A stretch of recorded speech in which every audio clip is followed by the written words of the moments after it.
فرمائیے یہ کہاں کہاں ہمیں فائدہ دے جی سکتی ہے؟ بالکل، اس کی جہاں فضائل و فوائد کا تعلق ہے تو اس کا ایک زبردست فائدہ یہ ہے کہ اگر آپ کے اوپر قرض چڑھا ہوا ہے اچھا، اور بہت بڑا قرض ہے کہ اس کی کوئی سبیل نہیں ہے، تو 7 مرتبہ اس کا ختم کریں، یعنی اکیلا آدمی 7 مرتبہ بیٹھ کے پڑھ لے یا 7 آدمی جو ہے وہ ختم کر لیں اس کا اور دعا کر لیں، وہ ایک ہی نشست میں اللہ تبارک و تعالی غیب سے قرض کی ادائیگی کر دے. سبحان اللہ. اور آپ آج جانتے ہیں صبح شام لوگوں کے قرضوں کے مسئلے، ہر ایک کا مسئلہ یہ ہر بندہ قرضے میں پھنسا ہوا یہاں ہے. تو ہر ایک کا مسئلہ فرض کیجئے جن لوگوں کے مارگیجز ہیں، گھر پہ بالکل قرضے ہیں، بالکل تو اگر وہ یہ کام کریں تو اللہ میاں بندوبست اور کریں کوئی گے. مشکل نہیں ہے. گھر میں 7 افراد تو ہوتے ہیں، ایک دفعہ سارے بیٹھ کے جمع ہو کے 7 دفعہ پڑھ کے دعا کر لی، اور میں ایک ہی نشست کافی ہوگی اور غیب سے اسباب بننے لگے. یہ تو 1 گھنٹے کی بات بھی نہیں ہے. گھنٹے کی بات بھی نہیں ہے. جی. تو یہ ایک بڑا فائدہ. اور دوسرا فائدہ یہ ہے کہ آج کل موذی بیماریاں، پہلے زمانے میں طاعون ہوتا تھا، جزام ہوتا تھا، کوڑ ہوتا تھا، آج کے لیے کینسر ہے، شوگر ہے، اس طرح کی موذی بیماریاں ہر گھر میں پہنچ گئی. فرمایا جس گھر میں روزانہ اس کی تلاوت ہو، اس کا پانی دم کر کے تمام گھر والوں کو پلاتے رہیں تو کوئی موذی بیماری گھر میں داخل نہیں ہوتی. عجیب اس کی خاصیت ہے. اور ظاہر ہے کہ عام طور پہ گھروں میں خواتین کا خاص طور پہ پڑھنے کا معمول ہوتا ہے، سورہ کہف پڑھتی ہیں، پڑھ کے پانی پہ دم کر لیں، وہ پانی گھر میں سب کو پلائیں تو انشاءاللہ جو ہے وہ کوئی موذی بیماری نہیں آئے گی، کینسر، شوگر، یہ ایسی جتنی چیزیں ہیں. تو اللہ تبارک و تعالیٰ اس گھر میں گویا کہ حصار باندھ دیتے ہیں اور کوئی موذی بیماری داخل نہیں ہوتی.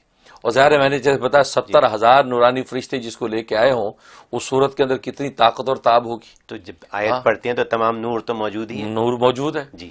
اور تیسرا اس کا فائدہ یہ ہے کہ جس گھر یا دکان سے چوری چکاری ہوتی رہتی ہے، عام طور پہ یہ اکثر دکانوں والے شکایت کرتے ہیں جی ہمارا ورکر ہے وہ غلے سے پیسے غائب کر دیتا ہے، چوری ہو جاتی ہے، مال غائب ہو جاتا ہے، یا گھر میں رشتہ دار آئے تھے پتہ نہیں زیور غائب ہو گیا. تو روزانہ اس کی تلاوت کریں، روزانہ اس کی تلاوت کریں، اس گھر میں چور ڈاکو ایسا فریبی کوئی داخل نہیں ہوگا اور آپ کا مال محفوظ رہے گا. اللہ غیب سے فرشتے حفاظت پر متعین کر دیتے. یہ اس کی بابرکت یہ فوائد ہے. سبحان اللہ. اور جہاں تک خواب کا تعلق ہے تو خواب میں اگر کسی نے دیکھا اس کو تو ابن کثیر رحمۃ اللہ علیہ فرماتے ہیں کہ اس کا مطلب اس کی عمر دراز ہوگی اور اس کو اللہ تبارک و تعالی مالی خوشحالی عطا فرمائیں گے. اور ظاہر دنیا میں انسان کو لمبی عمر اور خوشحالی چاہیے ہوتی. لمبی عمر اور خوشحالی نہ ہو تو بھی کچھ نہیں، خوشحالی لمبی عمر نہ ہو تو بھی کچھ نہیں. دونوں نعمتیں اللہ تبارک و تعالی خواب میں دیکھنے والے کو عطا کرتے ہیں. اور ایک فائدہ اس کا یہ ہے کہ ایک بات بڑی دلچسپ بات لکھی ہے معبرین نے کہ اتنی لمبی عمر ہوگی کہ تنگ ہو جائے گا. اچھا. اتنی لمبی ہو کہ تنگ ہو جائے گا کہ یار بس یا اللہ بس اب تو اٹھا لے، یہ حالت ہو. لیکن پھر اس حالت میں اللہ اس کے دین کو محفوظ رکھیں گے اور اس کی دینی عبادات، دینی ذکر و اذکار، اللہ کا تعلق جو ہے وہ اس کا قائم رہے گا. اس کی وجہ سے اس کی لمبی عمر جو اس کے لیے نافع ہو جائے گی. یہ اس کا بڑا فائدہ ہے.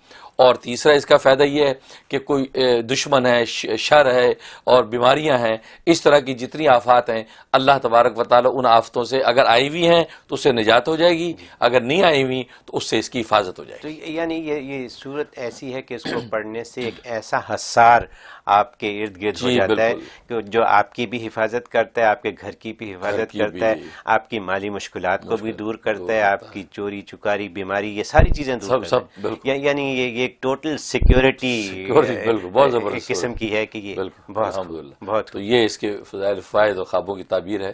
ویڈیو کے نیچے سبسکرائب کے بٹن پہ کلک کریں، بیل کے آئیکن پہ کلک کیجئے تاکہ ہر نئی ویڈیو کی نوٹیفیکیشن آپ کو مل جائے.